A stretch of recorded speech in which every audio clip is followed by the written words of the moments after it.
Oke, hari ini kita akan membahas sebuah momen yang menjawab salah satu pertanyaan terbesar dalam sejarah. Siapa sebenarnya Yesus?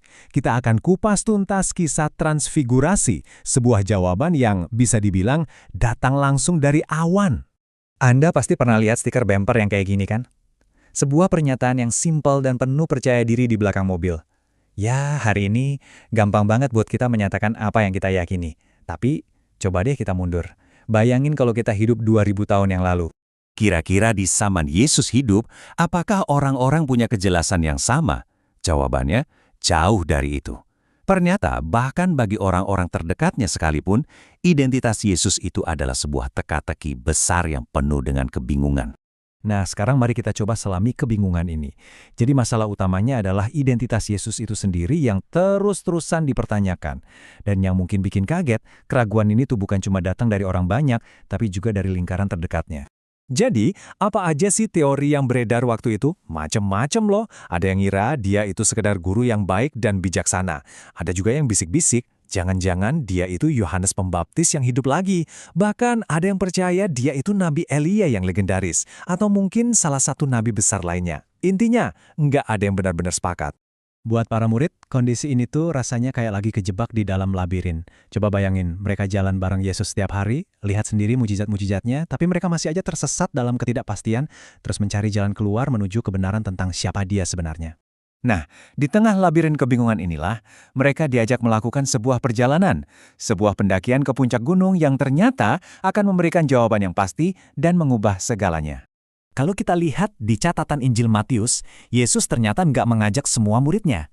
Dia cuma memilih 3 orang, lingkaran terdalamnya, Petrus, Yakobus, dan Yohanes. Mereka dibawa menyendiri ke atas gunung yang tinggi untuk menyaksikan sesuatu yang nggak akan dilihat oleh orang lain. Dan di puncak gunung itulah sesuatu yang mustahil terjadi. Tiba-tiba, rupa Yesus berubah total. Wajahnya bersinar, silau banget kayak matahari, dan pakaiannya jadi putih cemerlang. Seolah itu belum cukup, 2 tokoh raksasa dari sejarah Israel, Musa sang pemberi hukum dan Elia sang nabi besar, tiba-tiba muncul dan ngobrol sama dia. Coba deh kita bayangin apa ya yang ada di pikiran para murid saat itu? Tapi tunggu dulu, itu belum puncaknya. Sesuatu yang jauh lebih dramatis dan jauh lebih penting akan segera terjadi. Sesuatu yang datangnya langsung dari surga. Jadi pas Petrus masih berusaha mencerna semua ini, tiba-tiba sebuah awan yang terang banget menaungi mereka. Ini bukan awan biasa ya, ini adalah kehadiran ilahi. Rasa takut yang begitu besar langsung melanda para murid, sampai-sampai mereka jatuh tersungkur ke tanah. Lalu, dari dalam awan itu, terdengarlah sebuah suara yang menggema. Ini bukan suara manusia, tapi suara dari surga itu sendiri. Sebuah deklarasi yang langsung menghapus semua keraguan, semua spekulasi, langsung dari Allah Bapa. Nah, di momen inilah, semua kebingungan mereka digantikan oleh kekaguman yang luar biasa. Rasa takut dan takjub itu bercampur jadi satu, mereka nggak lagi menebak-nebak. Sekarang, mereka adalah saksi langsung dari sebuah kebenaran yang nggak bisa dibantah lagi.